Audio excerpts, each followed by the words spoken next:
देख रहे हैं न्यू इंडिया लाइव और आपके साथ मैं हूं सलोनी शिवा। नजर डालेंगे आज के अहम खबरों पर।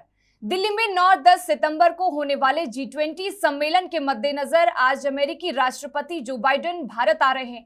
पीएम मोदी और जो बाइडेन की बैठक से पहले भारत ने 31 हथियारबंद MQ-9B हंटर किलर ड्रोन के लिए अमेरिकी सरकार से एक औपचारिक अनुरोध किया है ताकि मौजूदा वित्तीय वर्ष में अंतिम अनुबंध पर हस्ताक्षर किए जा सकें। रक्षा मंत्रालय ने कुछ दिनों पहले ही 31 हंटर किलर की खरीद के लिए विस्तृत LOR भेजा था। मीडिया रिपोर्ट के मुताबिक बाइडेन एडमिनिस्ट्रेशन 1 या 2 महीने के अंदर अपने विदेशी सैन्य बिक्री प्रोग्राम के तहत अमेरिकी कांग्रेस को लागत और अपेक्षित सूचना के साथ ही LOA के साथ जवाब देगा। रिपोर्ट के मुताबिक कुल 31 ड्रोन में से 15 भारतीय नौसेना के लिए और 8 ड्रोन सेना और वायुसेना को दिए जाएंगे। MQ-9B रीपर या प्रीडेटर ड्रोन्स एक मानव रहित हवाई वाहन है जिसे अमेरिकी कंपनी जनरल एटॉमिक्स ने बनाया है। अमेरिकी वायुसेना इसका इस्तेमाल करती है। ये MQ-1 सीरीज का ड्रोन है जिसका विकास 1990 के दशक में शुरू हुआ। बता दें कि भारत जो 2 ड्रोन खरीद रहा है उनमें से सी गार्डियन समुद्री निगरानी के लिए खास है, जबकि स्काई गार्डियन ड्रोन का इस्तेमाल जमीनी सीमा की रखवाली के लिए किया जाएगा। सी गार्डियन वेरिएंट भारत के तीनों सशस्त्र बलों के बेड़े में शामिल किया जाएगा। समुद्र की निगरानी हो या पनडुब्बी रोधी जंग, ये ड्रोन कई रोल में फिट है। ये ड्रोन 40,000 फीट तक की ऊंचाई तक उड़ान भरने की क्षमता रखते हैं। इतना ही नहीं, लंबी दूरी तक उड़ान भर खुफिया जानकारी जुटाने और निगरानी के साथ साथ इन विमानों का इस्तेमाल एयरबोर्न अर्ली वार्निंग, इलेक्ट्रॉनिक युद्ध, एंटी सरफेस वॉरफेयर और एंटी सबमरीन वॉरफेयर में किया जा सकता है। ये ड्रोन मौसम से प्रभावित हुए बिना करीब 30 से 40 घंटे तक की उड़ान एक बार में भर सकते हैं। प्रधानमंत्री नरेंद्र मोदी ने अमेरिकी राष्ट्रपति जो बाइडेन को डिनर पर इनवाइट किया है। दोनों नेता आज की शाम को 7:30 बजे लोक कल्याण मार्ग पर स्थित पीएम मोदी के आवास पर मिलेंगे। G20 सम्मेलन में शामिल होने के लिए जो बाइडेन शाम को भारत पहुंचेंगे और इसके बाद पीएम मोदी के साथ डिनर करेंगे। दोनों नेताओं की आज द्विपक्षीय बैठक भी है। अमेरिका के राष्ट्रपति बनने के बाद जो बाइडेन का यह पहला भारत दौरा है। साल 2020 में पूर्व राष्ट्रपति डोनाल्ड ट्रंप भारत आए थे। जो बाइडेन और पीएम मोदी का यह दूसरी बार स्पेशल डिनर होगा। इसमें 3 महीने पहले प्रधानमंत्री मोदी के राजकीय दौरे के दौरान जो बाइडेन ने उनके लिए व्हाइट हाउस में खास डिनर का आयोजन किया था। दोनों नेताओं का द्विपक्षीय वार्ता के दौरान भारत अमेरिका की व्यापक वैश्विक और रणनीतिक साझेदारी को और मजबूत बनाने पर जोर दिए जाने की संभावना है। दोनों नेताओं के स्वच्छ ऊर्जा, व्यापार, उच्च प्रौद्योगिकी, रक्षा जैसे क्षेत्रों में जारी द्विपक्षीय सहयोग की समीक्षा करने की उम्मीद है। इसके साथ ही वे इस बात पर भी चर्चा कर सकते हैं कि दोनों देश विश्व की कुछ गंभीर चुनौतियों से निपटने में किस प्रकार योगदान दे सकते हैं। एक सूत्र ने बताया कि प्रधानमंत्री मोदी और राष्ट्रपति बाइडेन के बीच बातचीत में स्वच्छ ऊर्जा, रक्षा और उच्च प्रौद्योगिकी रक्षा सहित विभिन्न प्रमुख क्षेत्रों में जारी द्विपक्षीय सहयोग की समीक्षा पर जोर दिए जाने की संभावना है। दोनों पक्ष वीजा व्यवस्था और उदार किए जाने के संबंध में भी विचार विमर्श कर सकते हैं। राष्ट्रपति बाइडेन के भारत रवाना होने से पहले व्हाइट हाउस की प्रेस सचिव केरिन जियां-पियरे ने कहा कि हम इस साल G20 के नेतृत्व के लिए प्रधानमंत्री मोदी की सराहना करते हैं और हम यह सुनिश्चित करने में मदद करने के लिए प्रतिबद्ध हैं कि भारत इस साल एक सफल सम्मेलन की मेजबानी करे। उन्होंने सवाल के जवाब में कहा कि जून में प्रधानमंत्री मोदी की यहां की यात्रा के दौरान राष्ट्रपति और प्रधानमंत्री ने शिखर सम्मेलन में साझा प्राथमिकताओं को पूरा करने के लिए अपना दृढ़ संकल्प साझा किया। और यूनिवर्सिटी में गणेश चतुर्थी को लेकर विवाद सामने आया है। यहां के कुलपति ने बीजेपी नेता पर गणेश चतुर्थी मनाने को लेकर धमकी देने का आरोप लगाया है। मैंगलोर यूनिवर्सिटी के कुलपति प्रोफेसर जयराज अमीन का आरोप है कि बीजेपी विधायक वेदव्यास कामत ने उन्हें यूनिवर्सिटी के मुख्य परिसर के मंगला सभागार में गणेश चतुर्थी आयोजित करने के लिए धमकी दी। कुलपति सचिवालय को लिखी चिट्ठी में प्रोफेसर अमीन ने गणेश चतुर्थी समारोह को लेकर बीजेपी विधायक की ओर से धमकी देने और दबाव बनाने की बात कही है। मीडिया रिपोर्ट के मुताबिक प्रोफेसर जयराज अमीन के अनुसार 1 सितंबर को विधायक वेदव्यास कामत, बीजेपी नेता संतोष कुमार बोलियार, पूर्व सिंडिकेट सदस्य रमेश के और 8 अन्य लोगों के साथ उनके ऑफिस पहुंचे। वहां उन्होंने कुलपति प्रोफेसर से यूनिवर्सिटी के खर्च पर मंगला हॉल में गणेश चतुर्थी कार्यक्रम आयोजित किए जाने की बात कही।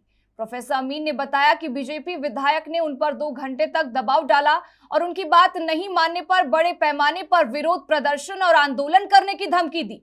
दरअसल कई सालों से मंगल गंगोत्री परिसर में गणेश चतुर्थी समारोह मनाया जाता रहा है। कोरोना महामारी के कारण प्रोटोकॉल की वजह से गणेश चतुर्थी के कार्यक्रम को सभागार में स्थानांतरित कर दिया गया था। दिसंबर 2022 में सिंडिकेट ने परिसर में 2 मूर्तियां रखने के बजाय मंगला ऑडिटोरियम में एक सम्मिलित कार्यक्रम करने का निर्णय लिया। इस समारोह के लिए यूनिवर्सिटी ने 1,52,901 रुपया आवंटित किए, जिस पर ऑडिट के दौरान आपत्ति जताई गई। इसके बाद 30 जून 2023 को ऑडिट की जांच की गई, जिसमें कार्यालय मैनुअल नियमों और कर्नाटक यूनिवर्सिटी अधिनियम के नियमों के अनुपालन पर सवाल उठाया गया।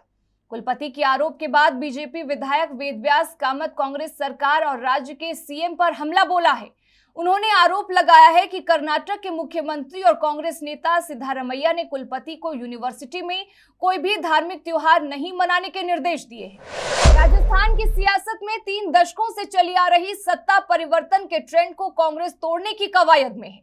विधानसभा चुनाव के लिहाज से कांग्रेस के राष्ट्रीय अध्यक्ष मल्लिकार्जुन खड़गे ने 8 समितियों का गठन किया, जिसमें 168 सदस्यों को जगह दी गई है। इस तरह कांग्रेस ने सूबे के जातीय और क्षेत्रीय समीकरण के बैलेंस बनाने के साथ साथ पार्टी के अंदर चल रही गुटबाजी को दूर करने के संदेश दिए हैं। इतना ही नहीं, पार्टी ने कमेटियों में जिस तरह से दूसरी पीढ़ी के नेताओं को तवज्जो देकर नई पीढ़ी को आगे बढ़ाने का काम किया है। विधानसभा चुनाव के मद्देनजर कांग्रेस ने 8 कमेटियां गठित की हैं। इनमें कोर कमेटी, समन्वय समिति, प्रचार समिति, manifesto committee, strategy committee, media और संचार समिति, प्रचार और प्रकाशन समिति, प्रोटोकॉल समिति शामिल है। कोर कमेटी में 10 नेताओं को जिम्मेदारी सौंपी गई है।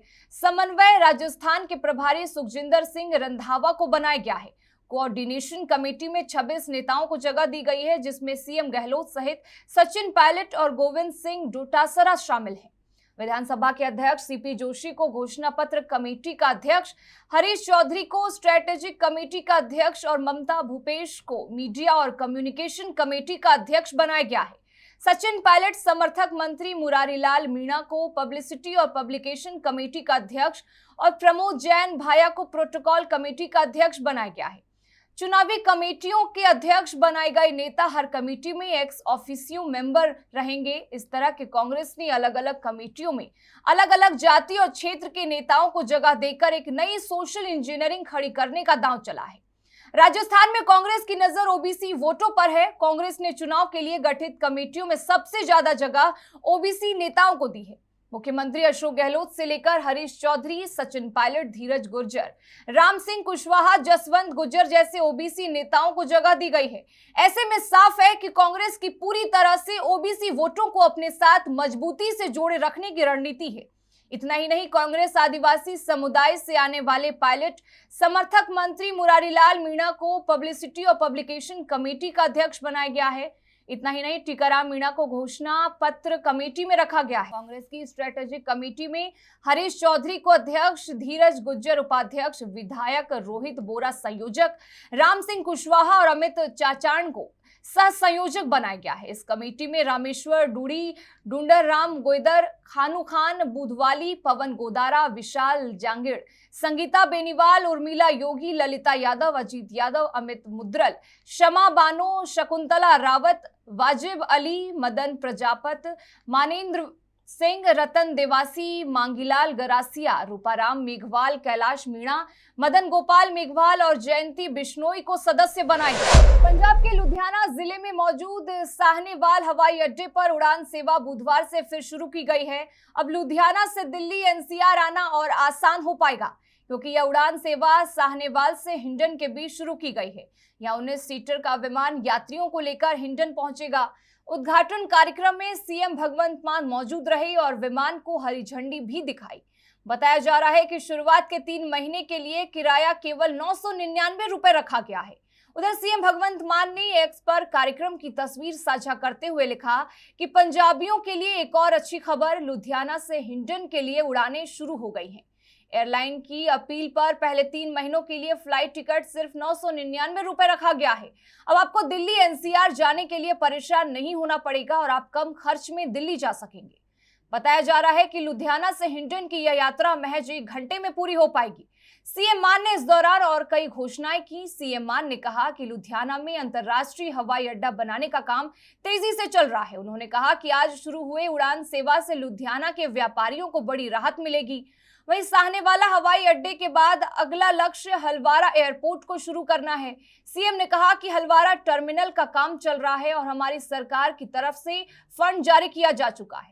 सीएम मान ने कहा लुधियाना से नांदेड़ साहिब और जालंधर के आदमपुर एयरपोर्ट से वाराणसी के लिए फ्लाइट शुरू की जाएगी। इसके अलावा बठिंडा से दिल्ली और बठिंडा से हिंडन की हवाई सेवा भी अक्टूबर महीने में शुरू हो जाएगी।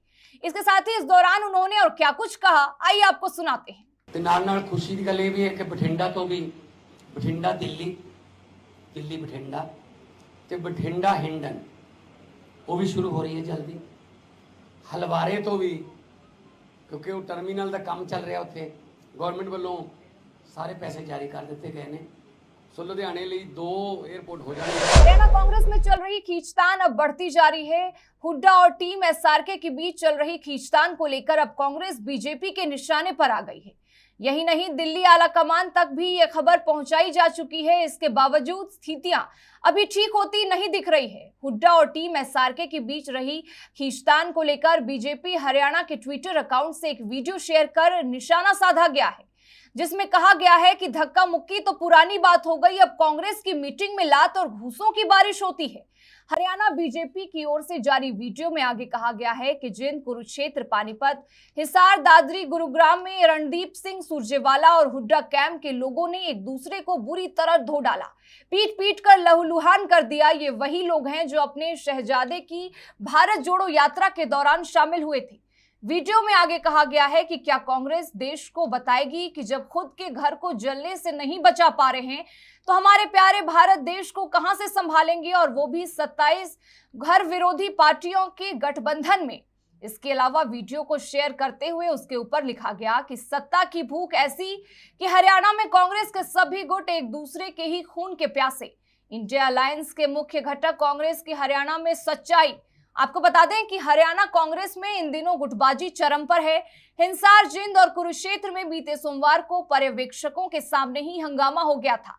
इसके अलावा फिर मंगलवार को करनाल, यमुनानगर और जगदाधरी में कांग्रेस कार्यकर्ता आपस में भिड़ गए। करनाल में तो कांग्रेसियों में आपस में लात घूसे भी चलते दिखे, जबकि जगाधरी में गाली गलौज और हाथापाई होती दिखी। ऑब्जर्वर, गो बैक और नकली समर्थक वापस जाओ के नारे भी लगते दिखाई दिए। जन्माष्टमी का पर्व गुरुवार को पूरे मध्य प्रदेश में उत्साह से मनाया गया। राजधानी भोपाल सहित सभी जिलों में मंदिरों में पर्व को लेकर धूम मची हुई थी। यादव समाज ने गुरुवार के दिन में चल समारोह निकाला तो वहीं मटकी फोड़ का भी आयोजन किया गया।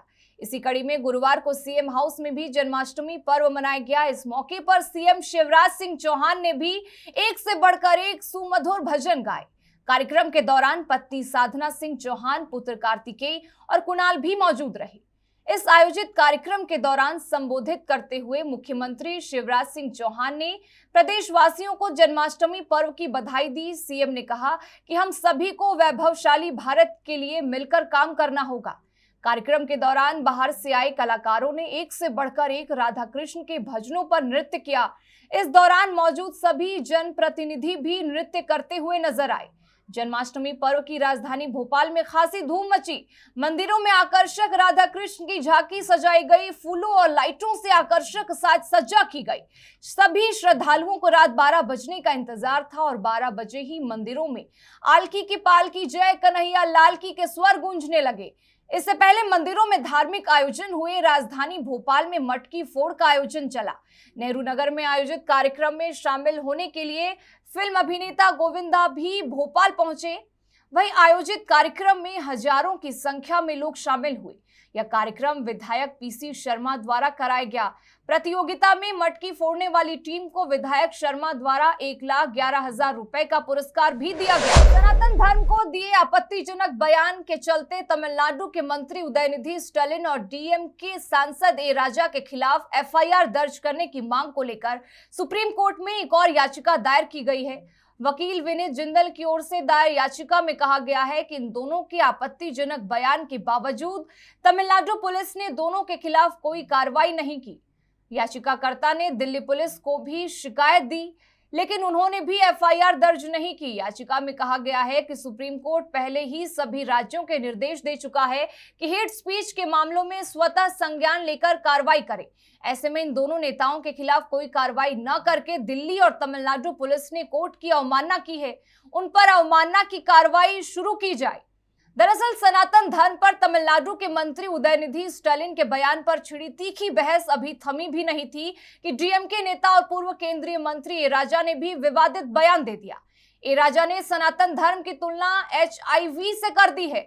वहीं इसको लेकर गुरुवार को सुप्रीम कोर्ट में एक याचिका दायर की गई, जिसमें दोनों नेताओं के खिलाफ एफआईआर दर्ज करने का निर्देश देने का अनुरोध किया गया है। बता दें कि ये राजा ने डीएमके प्रमुख और तमिलनाडु के मुख्यमंत्री एमके स्टालिन के बेटे उदयनिधि स्टालिन का समर्थन करते हुए गुरुवार को सनातन धर्म की तुलना कुष्ठ रोग और HIV से की है। वहीं वकील विनीत जिंदल की ओर से सुप्रीम कोर्ट में दायर याचिका में दिल्ली और चेन्नई पुलिस के खिलाफ भी अवमानना नोटिस जारी करने की भी मांग की गई है।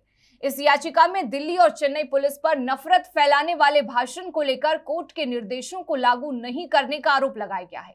बता दें कि सुप्रीम कोर्ट ने इस साल 28 अप्रैल को सभी राज्यों और केंद्र शासित प्रदेशों को नफरत फैलाने वाले भाषण देने वाले के खिलाफ मामला दर्ज करने का निर्देश दिया था, भले ही ऐसे मामले में कोई शिकायत न की गई। वृंदावन के भक्ति वेदांत मार्ग स्थित चंद्रोदय मंदिर में गुरुवार को लीला पुरुषोत्तम भगवान श्री कृष्ण के 5249वें प्राकट्य उत्सव को बड़े ही हर्षोल्लास और धूमधाम से मनाया गया। भाद्रपद के कृष्ण पक्ष की अष्टमी के पावन पर्व पर श्री कृष्ण जन्माष्टमी महोत्सव के दौरान भक्तों द्वारा मंदिर प्रांगण में भव्य फूल बंगला, झूलन उत्सव, 56 भोग, लड्डू गोपाल अभिषेक, भजन संध्या, महाअभिषेक और हरिनाम संकीर्तन का भव्य आयोजन किया गया। वहीं इस दौरान भक्तों को संबोधित करते हुए मंदिर के अध्यक्ष श्री चंचलापति दास ने ब्रह्म संहिता के 5वें अध्याय के प्रथम श्लोक का दृष्टांत देते हुए कहा कि श्री कृष्ण नित्य नाम, नित्य रूप और नित्य लीला संपन्न सर्वोपरि परम तत्व है। श्री रूप गोस्वामी ने गौड़िया संप्रदाय के आधार रूप में उपस्थित होकर कलयुगी बुद्धजीव के कल्याण का मार्ग हरे कृष्ण महामंत्र बताया है। चंद्रोदय मंदिर में श्री कृष्ण जन्माष्टमी महोत्सव के अवसर पर श्री राधा वृंदावन चंद्र के महाअभिषेक की प्रक्रिया को वैदिक मंत्रोच्चारण के मध्य पंचगव्य, दूध, दही, घी, शहद, मिश्री और 108 प्रकार के फलों के रस, विभिन्न जड़ी बूटियों और फूलों के संपन्न कराया गया। मंदिर के भक्तों द्वारा मंदिर प्रांगण को विभिन्न प्रकार के पुष्पों का चयन कर बड़े ही मनोहर रूप से सजाया गया। मध्य रात्रि के 12 बजे श्री कृष्ण का जन्म हुआ, तब भगवान के नाम से जयकारों से सारा चंद्रोदय मंदिर परिसर गुंजायमान हो उठा। भगवान श्री कृष्ण के इस अवतरण दिवस पर आयोजित उत्सव में भाग लेने के लिए आगरा, लखनऊ, दिल्ली, हरियाणा, पंजाब आदि प्रांतों के भक्त श्रीधाम वृंदावन पहुंचे और अपने आराध्य का दर्शन किया। जन्माष्टमी का पावन पर्व गुरुवार को धूमधाम से मनाया गया। भगवान श्री कृष्ण के जन्मोत्सव की धूम देश भर में नजर आई। इसी कड़ी में मथुरा में भी जन्माष्टमी पर श्री कृष्ण के दर्शन को भक्तों की अपार भीड़ उमड़ रही थी और उनमें खासा उत्साह भगवान की एक झलक पाने को देखा गया। वहीं कृष्ण कन्हैया की जन्माष्टमी को चंद्रयान की सफलता को देखकर इस बार जन्मभूमि को सजाया गया, जहां दुनिया में चंद्रयान 3 के वैज्ञानिकों के नाम किया है, जिसमें जन्मभूमि के सचिव कपिल शर्मा द्वारा जानकारी देते हुए बताया कि हमने जन्म स्थान को चंद्रयान की खुशी को जाहिर करते हुए भक्तों को दर्शन देने वाले रूप में सजाया है।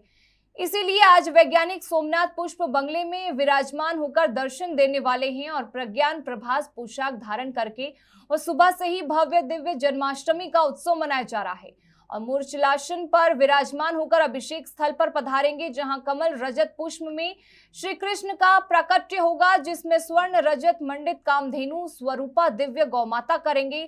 ठाकुर जी का प्रथम अभिषेक करेंगी तो गर्भगृह और चबूतरा को कारागार का मूल स्वरूप दिया गया है और इस सजावट को करने के लिए कई महीने पहले से कारीगर लगाए जाते हैं, जो कि इस समय जिस भव्य फूल बंगले में भगवान विराजमान है उसे भी सजाने में 1 हफ्ते का लगभग का समय लगेगा। इसके साथ फिलहाल इस बुलेटिन में बस इतना ही, लेकिन तमाम खबरों के लिए बने रहें हमारे साथ और देखते रहें न्यू इंडिया लाइव।